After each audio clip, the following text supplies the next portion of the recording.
नमस्कार दोस्तों, विकास PPSC classes में आप सभी का स्वागत है।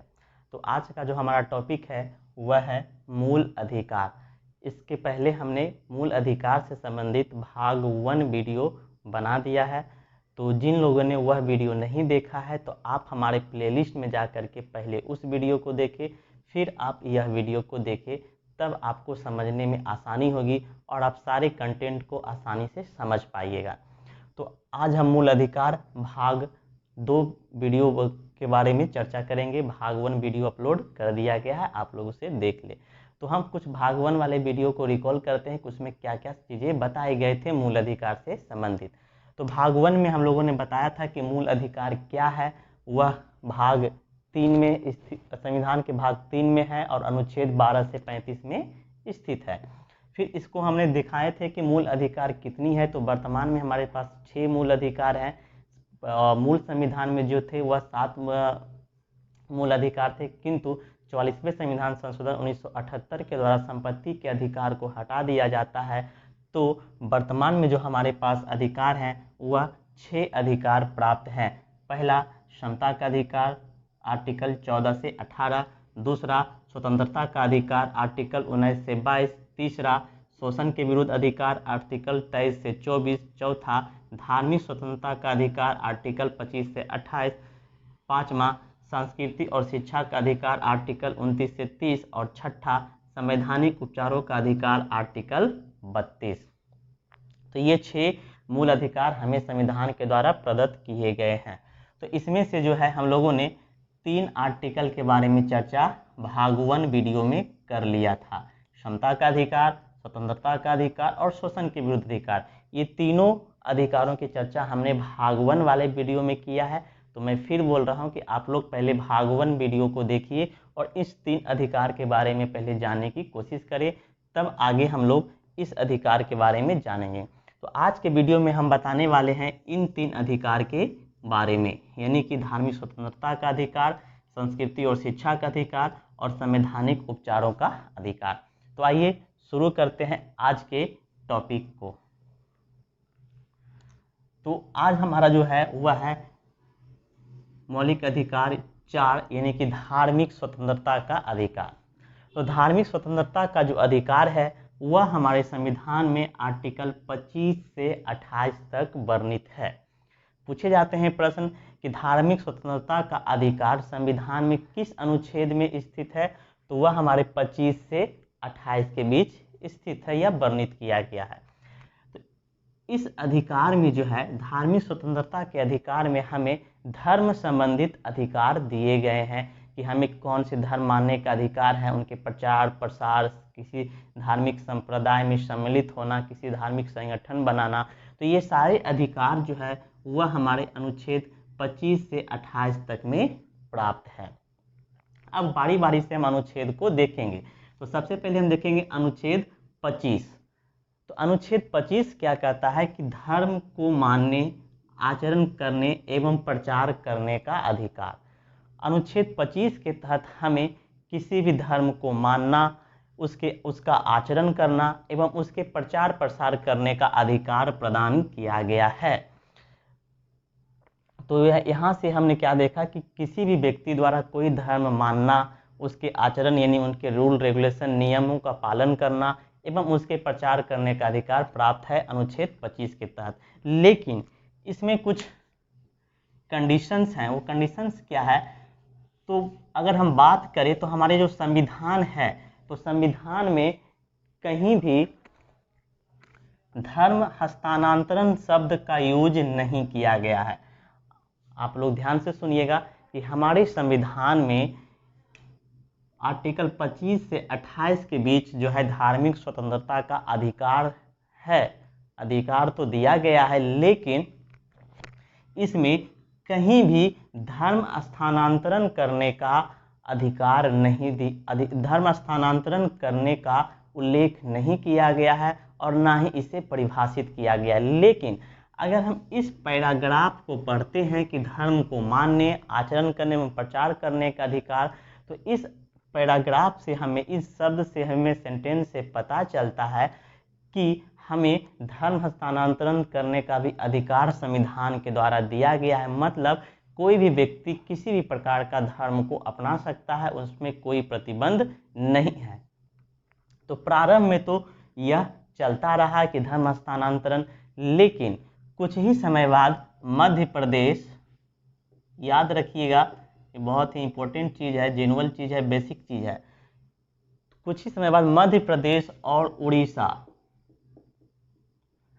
दोनों मिल करके जो है, मध्य प्रदेश और उड़ीसा दोनों ने मिल करके एक विधेयक पारित करता है। क्या करता है? एक विधेयक पारित करता है। और इसमें धर्म हस्तांतरण को रोकने के लिए, जैसे पहले क्या होता था कि किसी भी जो बलपूर्वक लोगों को डरा धमका करके उसे मुस्लिम बना दिया जाता था, या फिर मुस्लिम को हिंदू, इस तरह से कुरीतियाँ हमारे समाज में विद्यमान थी। निचले वर्ग को जो है धर्म हस्तांतरण कर दिया जाता था, ईसाई, पारसियन, जैन इत्यादि में।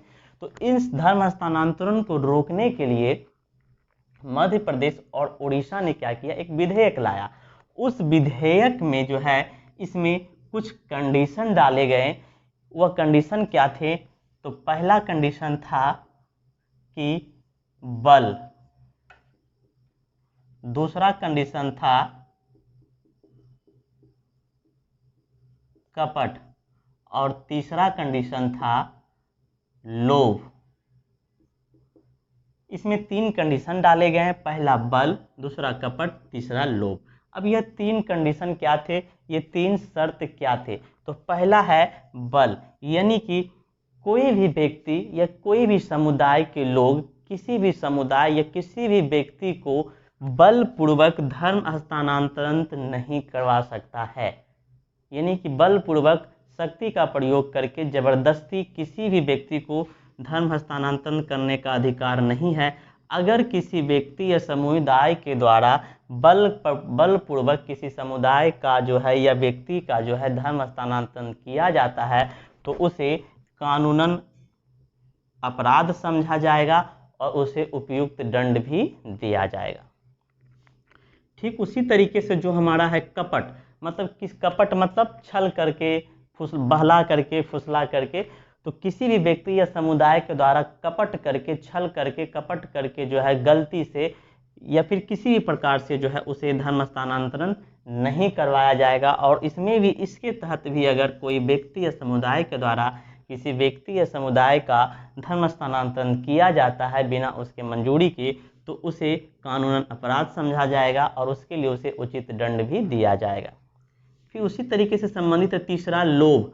किसी भी व्यक्ति को पहले क्या होता था कि लोभ दे करके कि तुम इस धर्म में आओगे तो तुम्हें ऐसी सुविधाएं मिलेगी, ये मिलेगा, हमारे धर्म का जो भगवान है, जो गॉड है, वो काफ़ी बल, मतलब कि पावर है, शक्ति है। तो इस तरीके से लोभ दे करके, पैसे दे करके जो उनके धर्म का जो क्या किया जाता था, हस्तांतरण कर दिया जाता था।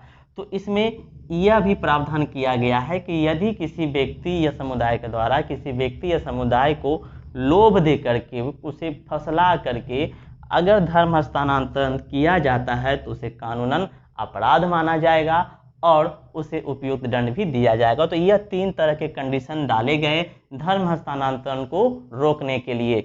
लेकिन अगर किसी व्यक्ति की इच्छा है, वह अपनी इच्छा से किसी धर्म को अपनाना चाहता है, तो उसे यह अधिकार आर्टिकल 25 देता है कि कोई भी व्यक्ति या समुदाय अपनी इच्छा के द्वारा किसी भी धर्म को मान सकता है, उसे अपना सकता है, उसका आचरण कर सकता है, मतलब उनके नियमों का पालन कर सकता है और उनके प्रचार प्रसार भी कर सकता है। तो यह था हमारा अनुच्छेद 25।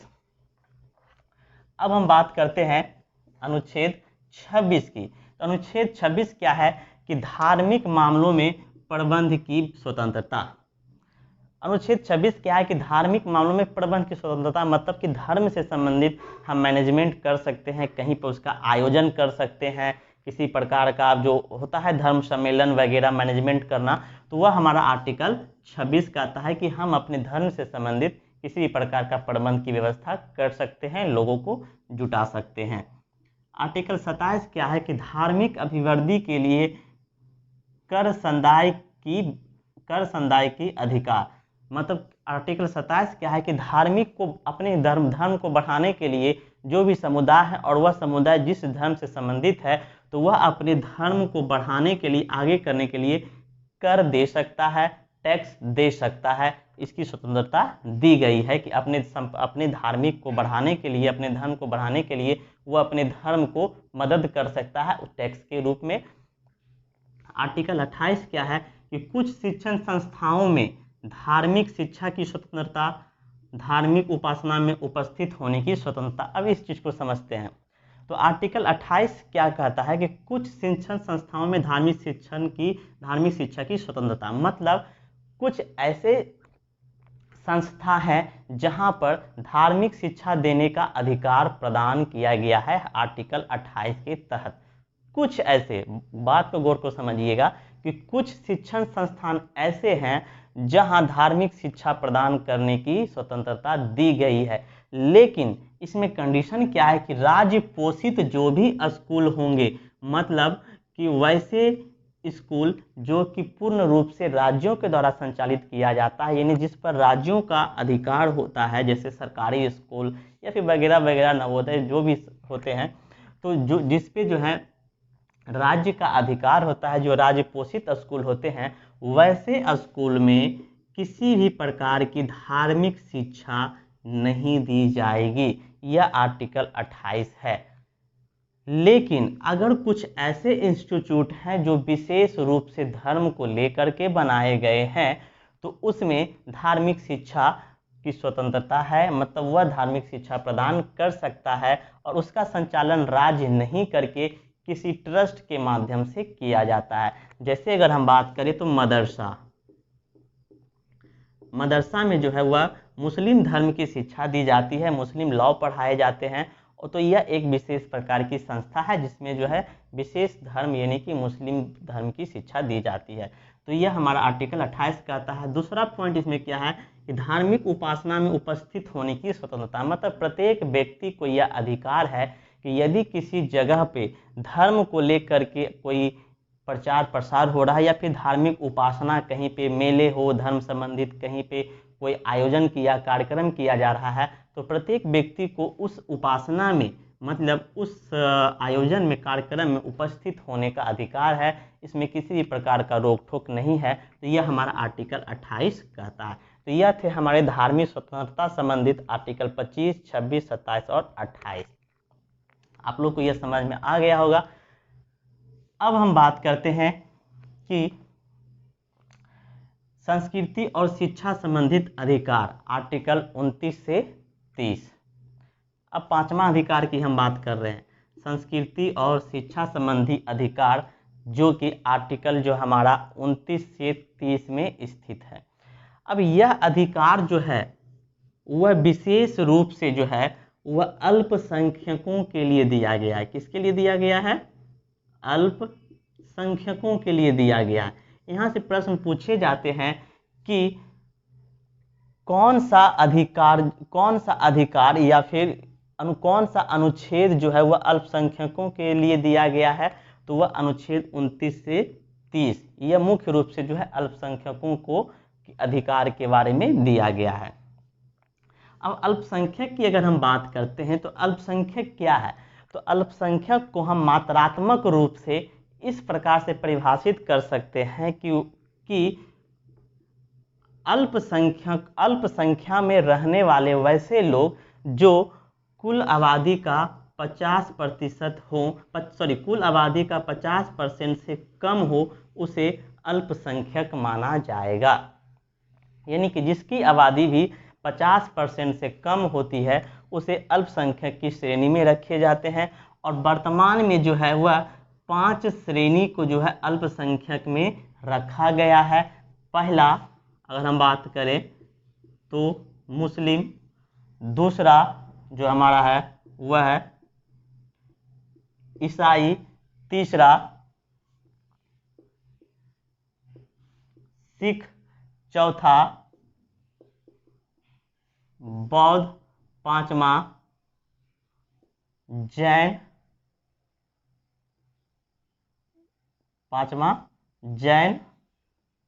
छठा पारसी।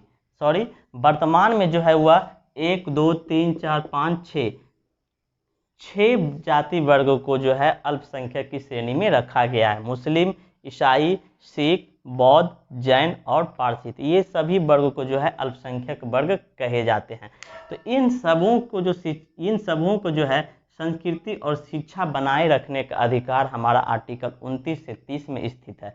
अब अगर हम आर्टिकल 29 की बात करते हैं तो यहाँ से सिर्फ याद रखना है, पहला तो हम याद रख लिए कि 29-30 किसके लिए है, तो वह अल्पसंख्यक के लिए है।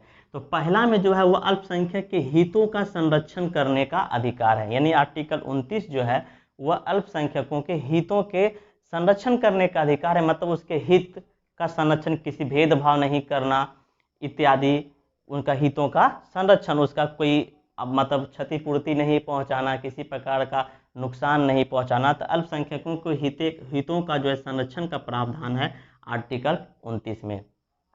आर्टिकल 30 में है कि अल्पसंख्यकों के शिक्षा संबंधित संरक्षण का अधिकार, यानी अल्पसंख्यकों को जो है एक विशेष प्रकार की अपना इंस्टीट्यूशन खोलने का अधिकार है, मतलब वह राज्य से, जैसे राज्य की जो होता है उससे अलग होकर के एक विशेष प्रकार की शिक्षा खोल सकते हैं। जैसे अगर मुस्लिम की बात करें तो मुस्लिम जो है अपना एक अलग इंस्टीट्यूशन खोलता है जिसका नाम है मदरसा। तो जो अल्पसंख्यक है वह अपने धर्म प्रचार प्रसार के लिए, मतलब अपने संख्या को बढ़ाने के लिए, वृद्धि करने के लिए उसके विशेष प्रकार की शिक्षा संबंधित संस्थान भी खोले जाते हैं, जैसे मदरसा। ईसाई के द्वारा बहुत सारे स्कूल भी खोले जाते हैं जो ईसाइयन होते हैं, सिख, बौद्ध, जैन धर्म इत्यादि, इस सभी के द्वारा जो है एक शिक्षा संबंधित अधिकार है संरक्षण करने की। तो यह था हमारा आर्टिकल 29 और 30 अल्पसंख्यकों से संबंधित। अब हमारा जो है आर्टिकल 30 भी खत्म हो गया। तो हमारा जो भाग है क्या है, 12 से 35, तो 30 तक हम देख लिए। अब आर्टिकल अगर हम 31 की बात करते हैं, आर्टिकल 31 तो हमने पढ़ा था, आर्टिकल 31 में जो था वह क्या था, संपत्ति का अधिकार। आर्टिकल 31 में क्या था, संपत्ति का अधिकार था, लेकिन इसे क्या हम पिछले वीडियो में भी बताया गया था कि आर्टिकल 31 में संपत्ति का अधिकार था, लेकिन इसे 44वें संविधान संशोधन 1978 के द्वारा क्या किया जाता है, मौलिक अधिकार से हटा करके विधिक अधिकार बना दिया जाता है अनुच्छेद 300 के क के तहत। तो यह जो हमारा 31 का पार्ट जो है यहाँ से हट जाता है, कहाँ से, मौलिक अधिकार से 31 को हटा दिया जाता है। तो अब हम 30 के बाद जो हम पढ़ेंगे वह डायरेक्ट क्या पढ़ेंगे, 32 पढ़ेंगे। अब हम पढ़ेंगे 32 और भाग 32 पढ़ेंगे अनुच्छेद। अब हमने यहाँ पे देखा था कि मौलिक अधिकार 5 तक हम लोग देखे थे, संस्कृति और शिक्षा संबंधित अधिकार। छठा जो हमारा अधिकार है वह है संवैधानिक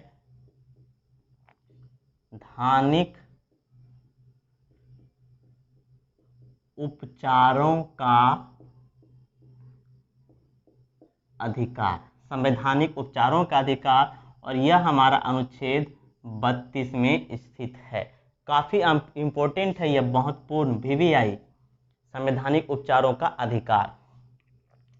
पूछे जाते हैं प्रश्न में कि संवैधानिक उपचारों का प्रावधान किस अनुच्छेद के तहत किया गया है, तो वह अनुच्छेद 32 के तहत किया गया है। अब इसमें से एक महत्वपूर्ण प्रश्न क्या है कि इससे संवैधानिक उपचारों का अधिकार यानी कि अनुच्छेद 32 को डॉक्टर भीमराव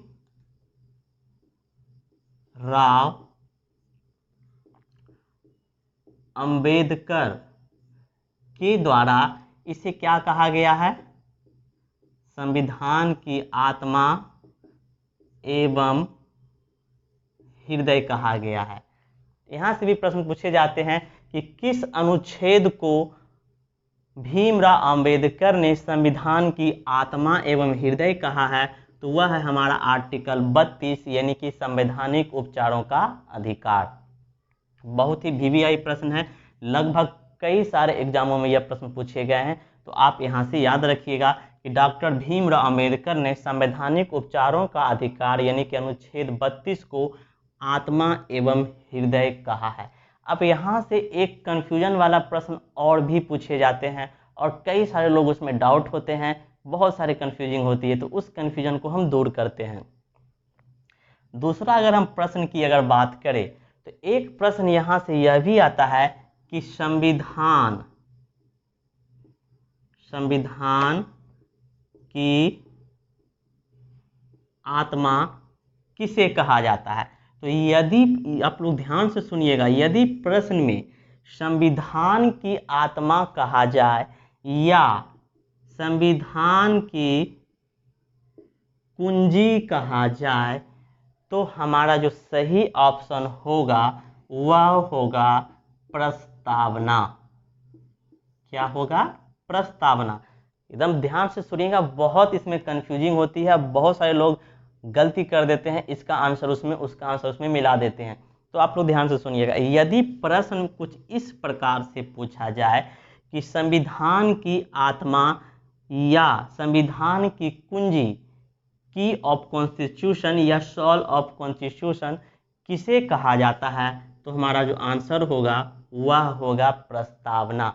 लेकिन अगर प्रश्न में ऐसा पूछा जाए, इंडिविजुअल प्रश्न पूछा जाए कि डॉक्टर भीमराव अंबेडकर, जैसे ही यह शब्द आ जाएगा प्रश्न में कि डॉक्टर भीमराव अंबेडकर ने किस अनुच्छेद को या किसे संविधान की आत्मा एवं हृदय कहा है, तो वह हमारा हो जाएगा अनुच्छेद 32 यानी कि संवैधानिक उपचारों का अधिकार। तो यह डाउट आप अपने मन से निकाल दीजिए और इसे ध्यान में रखिए कि अगर ये दोनों तरह के प्रश्न आते हैं तो आप अब कभी गलती मत कीजिएगा, यहाँ से ध्यान रखिएगा। अब यहाँ से हम देखते हैं कि आखिर भीमराव अंबेडकर ने संवैधानिक उपचारों के अधिकार यानी कि अनुच्छेद 32 को संविधान की आत्मा एवं हृदय क्यों कहा है, इसके पीछे रीजन क्या है। तो उन्होंने ऐसा इसलिए कहा है कि संवैधानिक उपचारों का जो अधिकार है यह एक ऐसा अधिकार है जो किसी भी व्यक्ति का यदि मौलिक अधिकार का हनन होता है या किसी भी व्यक्ति का अगर मौलिक अधिकार का उल्लंघन किया जाता है या उसके हक को छीना जाता है तो वह व्यक्ति अपने अधिकार को प्राप्त करने के लिए सीधे सुप्रीम कोर्ट या हाई कोर्ट जा सकता है। समझ में आया प्रश्न? समझ में आया कि यदि भी किसी व्यक्ति का मौलिक अधिकार का उल्लंघन किया जाता है तो वह व्यक्ति अपने अधिकार को पाने के लिए सुप्रीम कोर्ट या हाई कोर्ट में जा करके अपनी याचिका दाखिल कर सकता है और सुप्रीम कोर्ट हाई कोर्ट इसे संज्ञान में लेते हुए क्या करता है, 5 प्रकार का रीट जारी करता है। कितने प्रकार का रीट जारी करता है? 5 प्रकार का रीट जारी करता है। अब यहाँ से भी प्रश्न पूछे जाते हैं कि रीट किस न्यायालय के द्वारा जारी किया जाता है। तो रीट 2 ही न्यायालय के द्वारा जारी किया जाता है, पहला सुप्रीम कोर्ट और दूसरा हाई कोर्ट। ठीक है, डिस्ट्रिक्ट कोर्ट को यह अधिकार प्राप्त नहीं है कि वह रीट जारी करे। तो रीट जारी करने का अधिकार या तो सुप्रीम कोर्ट को है या हाई कोर्ट को है, ये दोनों के पास जो है वह रीट जारी करने का अधिकार है मौलिक अधिकार के उल्लंघन होने पर। अब सुप्रीम कोर्ट जो है, सुप्रीम कोर्ट किसी भी व्यक्ति के अधिकार से संबंधित जो है अनुच्छेद 32 के तहत रीट जारी कर सकता है। किसके तहत जारी कर सकता है? अनुच्छेद 32 के तहत। और हाई कोर्ट जो है वह अनुच्छेद 226 के तहत रीट जारी कर सकता है और दोनों मिलकर जो है वह 5 प्रकार के रीट जारी कर सकते हैं। तो सुप्रीम कोर्ट आर्टिकल 32 के तहत रीट जारी करता है और हाई कोर्ट जो है अनुच्छेद 226 के तहत रीट जारी करता है। और कितने प्रकार के रीट जारी करता है? तो 5 प्रकार के रीट जारी करता है। तो यहाँ से आप समझ गए होंगे। तो यहाँ से प्रश्न बहुत सारे बन सकते हैं कि रीट रीट किसके द्वारा जारी किया जा सकता है, और अगर आपके ऑप्शन में सुप्रीम कोर्ट भी हो, हाई कोर्ट भी हो, तो आपके ऑप्शन दोनों होंगे, दोनों सही होंगे, इनमें से एक से अधिक, यानी कि सुप्रीम कोर्ट भी रीट जारी कर सकता है और हाई कोर्ट भी रीट जारी कर सकता है। सुप्रीम कोर्ट जो रीट जारी करेगा वो आर्टिकल 32 के तहत करेगा, और हाई कोर्ट जो रीट जारी करेगा वो आर्टिकल 226 के तहत जारी करेगा। अब हम देखते हैं कि यह रीट कौन कौन से हैं, रीट कौन कौन से हैं।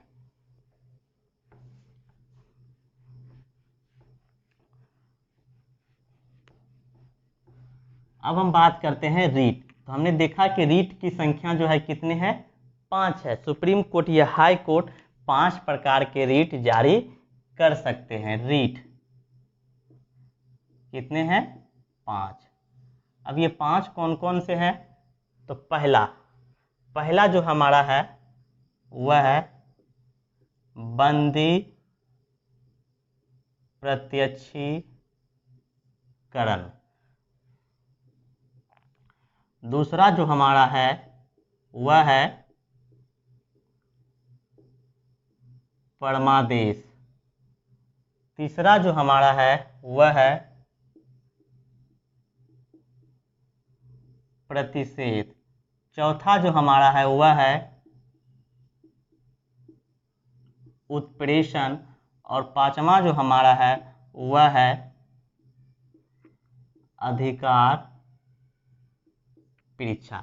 ये 5 प्रकार के रीट जारी किए जाते हैं सुप्रीम कोर्ट और हाई कोर्ट के द्वारा। मैं बार बार बोल रहा हूं कि सुप्रीम कोर्ट और हाई कोर्ट दोनों के द्वारा जारी किया जाता है। अब हम देखेंगे बारी बारी से ये पांचों रीट हैं क्या।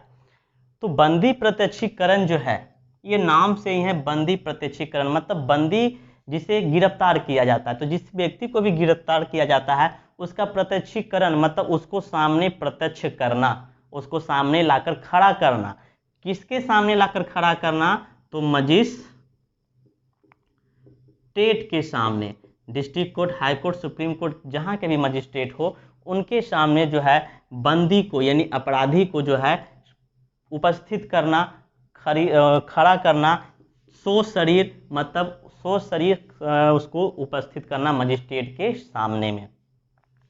और कितने घंटे के अंदर, 24 घंटे के अंदर। यदि कोई व्यक्ति, इसको हम इस प्रकार से समझते हैं, यदि कोई व्यक्ति को किसी भी अपराध के जुर्म में गिरफ्तार किया जाता है तो उस व्यक्ति को बंदी प्रत्यक्षीकरण यानी कि रीट संख्या 1 के तहत यह अधिकार दिया जाता है कि उसे 24 घंटे के अंदर मजिस्ट्रेट के सामने मतलब जज के सामने प्रस्तुत किया जाए, सशरीर प्रस्तुत किया जाए। इसमें जो है यात्रा का समय इंक्लूड नहीं किया जाता है, मतलब जो जाने की जो अवधि लगती है उसे इंक्लूड नहीं किया जाएगा। तो यही है हमारा बंदी प्रत्यक्षीकरण, मतलब बंदी को सामने प्रस्तुत करना। आप यहाँ से आसानी से एकदम शब्द को पकड़िए और आसानी से समझिए। बंदी प्रत्यक्षीकरण मतलब बंदी को सामने प्रत्यक्ष रूप से खड़ा करो और उससे पूछे जाते हैं कि आपने क्या जुर्म किए हैं, तो यह मजिस्ट्रेट 24 घंटे के अंदर मजिस्ट्रेट के सामने प्रस्तुत करना। दूसरा जो है वह हमारा है प्रमादेश। प्रमादेश, यहाँ से आप बना लीजिए शब्द आदेश। प्रमादेश को अगर हम तोड़ेंगे तो परम जोड़ आदेश यानी कि प्रमादेश, यहाँ शब्द बना लीजिए आदेश। आदेश मतलब इसमें क्या करता है कि सुप्रीम कोर्ट या हाई कोर्ट यह आदेश देता है। क्या करता है, आदेश देता है। किसको आदेश देता है, तो वैसे व्यक्ति को जो कि सरकारी पद पर कार्यरत हो और जो कि लोक नियोजन के कार्य से जुड़े हो। तो इसमें जो है वह सुप्रीम कोर्ट या हाई कोर्ट यह आदेश देता है वैसे व्यक्ति को जो किसी सरकारी पद पर स्थित हो कि आप लोक कल्याण के कार्यों को करें, लोक कल्याण के कार्य के हितों के लिए कार्य करने के लिए आदेश देता है कि आप इस कार्य को करें। या फिर इसमें अगर किसी व्यक्ति के, यदि किसी सरकारी पदाधिकारी या सरकारी कर्मचारी ऑफिसर जो हैं उसके द्वारा अपने मौलिक कर्तव्यों का पालन नहीं किया जाता है, उसके जो मौलिक कर्तव्य मतलब उसके जो ड्यूटी का जो मौलिक कर्तव्य हैं, जिस जो ड्यूटी करने का जो उसको अधिकार मिला है, वह अपने ड्यूटी का जो है परिवहन अगर अच्छे तरीके से नहीं करते हैं तो उसे जो है सुप्रीम कोर्ट या हाई कोर्ट आदेश देता है कि आप लोग के नियोजन के लिए, लोगों के हितों के लिए अपने कर्तव्यों का पालन करें। तो यह हमारा है परमादेश के तहत। तीसरा जो हमारा है प्रतिषेध। प्रतिषेध हम लोग सभी से समझते हैं, प्रतिषेध करना मतलब विरोध करना, या इसी को हम लोग बोलते हैं मना करना। इसको हम क्या समझ सकते हैं, मना करना।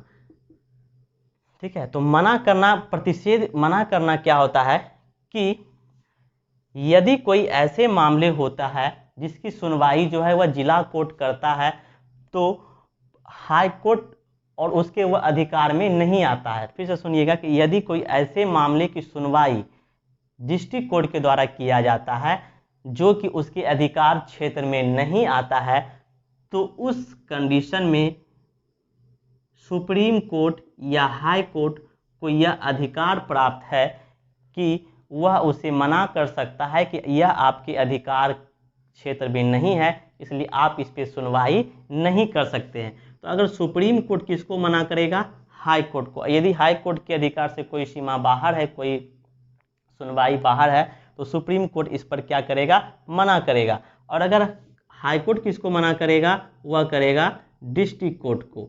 ये यदि डिस्ट्रिक्ट कोर्ट के सीमा से कोई बाहर है तो वह उसको मना करेगा कि आप इसे जो है सुनवाई नहीं कर सकते हैं। तो यह है प्रतिषेध यानी मना करना। एक न्यायालय दूसरे न्यायालय को क्या, निचले न्यायालय को क्या करता है, उच्चतम न्यायालय जो उच्च है वह अपने निचले न्यायालय को क्या करता है, मना करता है कि यह आपके अधिकार क्षेत्र में नहीं है, आप इसकी सुनवाई नहीं कर सकते हैं। उत्प्रेषण मतलब क्या होता है कि मांग लेना। उत्प्रेषण मतलब होता है मांग लेना। तो मांग लेना, यदि मांग लेना यानी यदि सुप्रीम कोर्ट है, हम लोग जानते हैं कि 3 तरह की न्यायालय की व्यवस्था है हमारे भारत में, सुप्रीम कोर्ट, हाई कोर्ट और डिस्ट्रिक्ट कोर्ट।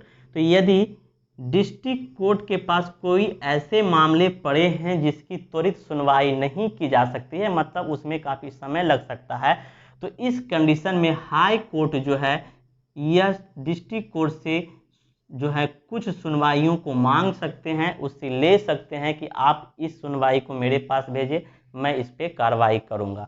तो यह सुप्रीम कोर्ट। अगर कुछ इसी प्रकार से कुछ मामले ऐसे हैं जो कि हाई कोर्ट में बहुत दिनों से पेंडिंग पड़ा हुआ है या जिसकी सुनवाई नहीं की जा रही है, तो सुप्रीम कोर्ट को यह अधिकार है कि यह इस मामले को जो है इससे मांग सकता है, ले सकता है। तो यही है उत्प्रेषण यानी कि मांग लेना। सुप्रीम कोर्ट हाई कोर्ट से मांग लेता है और हाई कोर्ट जो है वह डिस्ट्रिक्ट कोर्ट से मांग लेता है। पांचवा की अगर हम बात करें तो वह अधिकार परीक्षा।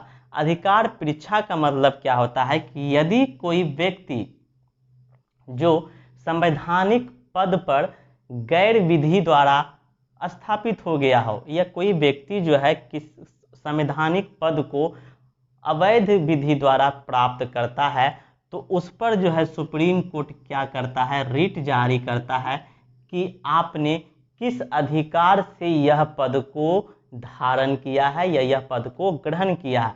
तो अधिकार मतलब होता है कि किस अधिकार, यहाँ से आप कीवर्ड याद कर सकते हैं, किस अधिकार से, मतलब इसमें सुप्रीम कोर्ट यह प्रश्न करता है अपने रीट के माध्यम से वैसे व्यक्ति को जो कि संवैधानिक पद पर अवैध रूप से जो है ग्रहण कर लिया है, तो पूछता है कि आप किस अधिकार से इस पद पर ग्रहण किए हैं, यह पद को हासिल किए हैं, आप इसकी पुष्टि दे।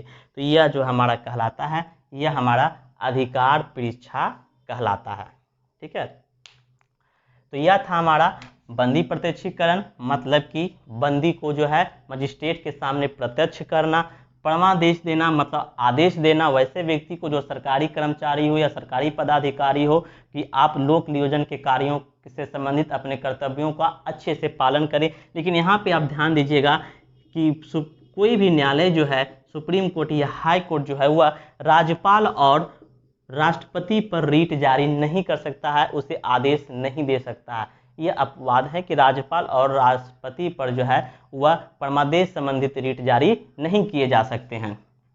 तीसरा जो हमारा प्रतिषेध यानी कि मना करना, मतलब वैसे कोई कार्रवाई, वैसे मामले जो कि किसी निचले न्यायालय के अधिकार क्षेत्र में नहीं आता है, तो वह जो है उस पर प्रतिषेध करता है, यानी कि मना करता है कि ये आपके अधिकार क्षेत्र से बाहर है। चौथा की बात करें तो उत्प्रेषण मतलब मांग लेना। यदि किसी निचले न्यायालय के पास कोई ऐसे मामले पड़े हों जिनकी त्वरित सुनवाई नहीं की जा सकती है, तो ऐसे में उसके ऊपर जो उच्च न्यायालय हैं उस मामले की सुनवाई करने के लिए उससे मांग सकते हैं। पांचवा जो है अधिकार परीक्षा, यानी कि इस अधिकार से, इसमें यह जो है न्यायालय जो है यह प्रश्न किया करता है कि आप किस अधिकार से इस संवैधानिक पद पर धारण किए हैं, आप इसकी पुष्टि करें। तो यह थे हमारे 5 प्रकार के रीट। तो आपको यह समझ में आ गया होगा। तो हमारा अनुच्छेद 32 भी समाप्त हो गया। अब हमारा लेकिन आर्टिकल जो है वह मूल अधिकार का वह 12 से 35 है। तो 33, 34, 35 को भी पढ़ना अनिवार्य है कि हमारा 33, 34, 35 आर्टिकल क्या कहता है। तो 32 के बाद जो हमारा आर्टिकल है वह 33 है, 34 है, 35 है। लेकिन याद रखिएगा कि हमारा मूल अधिकार से जो संबंधित आर्टिकल है वह जो है मूल अधिकार से जो 6 अधिकार की जो चर्चा की गई थी वह 32 तक ही है, लेकिन 35 तक भी हमारा अधिकार क्षेत्र में आता है। तो 33 में क्या कहा गया है? 33 में कहा गया है कि कुछ सेनाओं या सशस्त्र सेनाओं, जिसे हम लोग बोलते हैं सशस्त्र बल या खुफिया विभाग, इन सबों में कार्य कर रहे व्यक्ति का जो है कुछ मौलिक अधिकारों को समाप्त कर दिया जाता है। मतलब अनुच्छेद 33 के तहत वैसे व्यक्ति जो सेना में कार्य कर रहे हों, सशस्त्र बल में या खुफिया विभाग में कार्य कर रहे हों, तो ऐसे स्थिति में उसकी गोपनीयता को बनाने के लिए उसके अधिकार को समाप्त किया जाता है। जैसे हम लोग जानते हैं कि खुफिया विभाग में जो लोग रहते हैं उनकी पहचान को गुप्त रखा जाता है, उन्हें उनकी जानकारी नहीं दी जाती है। तो इस कंडीशन में जो है अनुच्छेद 33 यह प्रावधान देता है। और चूंकि हम लोग जानते हैं कि सेना में भर्ती होने के लिए कुछ उन सेनाओं की एक अलग रूल्स रेगुलेशंस होते हैं और उसे मानना पड़ता है। तो इस सेनाओं या खुफिया विभाग या इससे संबंधित जो भी रक्षा संबंधित होते हैं उनमें जो है इसके तहत कुछ अधिकार समाप्त कर दिए जाते हैं। अनुच्छेद 34 जो हमारा है वह है अनुच्छेद 34 की, अब हम बात करते हैं अनुच्छेद 34। तो अनुच्छेद 34 क्या है कि अनुच्छेद 34 अगर हमारे देश में विशेष स्थिति उत्पन्न हो, जैसे कि आपातकाल या मार्शल लॉ, जिसे कि हम लोग सैन्य अधिनियम भी कहते हैं, तो इस तरीके से अगर कोई भी हमारे देश में विशेष स्थिति उत्पन्न हो तो इस स्थिति में हमारे अधिकार कुछ सीमित कर दिए जाते हैं आर्टिकल 34 के तहत। जैसे अभी हम लोगों ने देखा हाल ही में कोरोना वायरस के कारण जो हमारे लॉकडाउन की गई और लॉकडाउन में बहुत सारे अधिकार हमारे सीमित कर दिए गए, जैसे कि हम कहीं बाहर नहीं जा सकते, लोगों के साथ घूम नहीं सकते, भीड़ में जमा नहीं हो सकते। तो इस कंडीशन में जो है आपातकाल या मार्शल लॉ के संबंधित अगर कोई स्थिति किए जाते हैं तो उसमें व्यक्ति की जो है कुछ अधिकार सीमित कर दिए जाते हैं। आर्टिकल 35 जो है यह जो है संसद को यह अधिकार देता है, यहाँ से आप समझ लीजिएगा, संसद को यह अधिकार देता है कि वह मूल अधिकार से संबंधित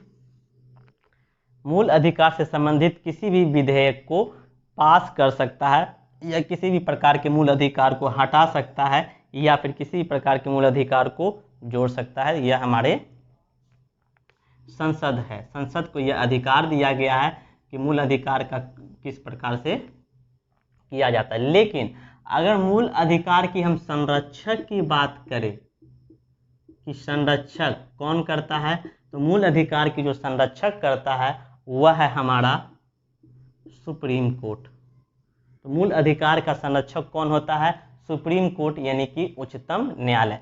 तो संसद को सिर्फ यह अधिकार दिया गया है कि आप मूल अधिकार से संबंधित किसी भी तरह का प्रावधान कर सकते हैं, लेकिन इसका संरक्षक किसे माना गया है, वह सुप्रीम कोर्ट को माना गया है। तो यह था हमारा मूल अधिकार भाग 3 12 से 35। हमने 12 से 35 तक के सारे अनुच्छेद को पढ़ लिए और सारी चीज़ों को बारी बारी से समझे, और इसके संबंधित भाग 1 वीडियो भी है, तो आप लोग उसे भी जा करके देख लिए। तो अगर आपको यह वीडियो अच्छा लगा होगा तो आप इसे लाइक्स जरूर कीजिएगा। बहुत सारे लोग इसे लाइक्स नहीं करते हैं, तो प्लीज़, हमारे द्वारा मेहनत किया जाता है इस वीडियो को बनाने में, तो आप लोग इसे लाइक्स जरूर करें और चैनल को सब्सक्राइब भी जरूर करें। तो फिर मिलते हैं अगले वीडियो में नेक्स्ट टॉपिक के साथ। धन्यवाद।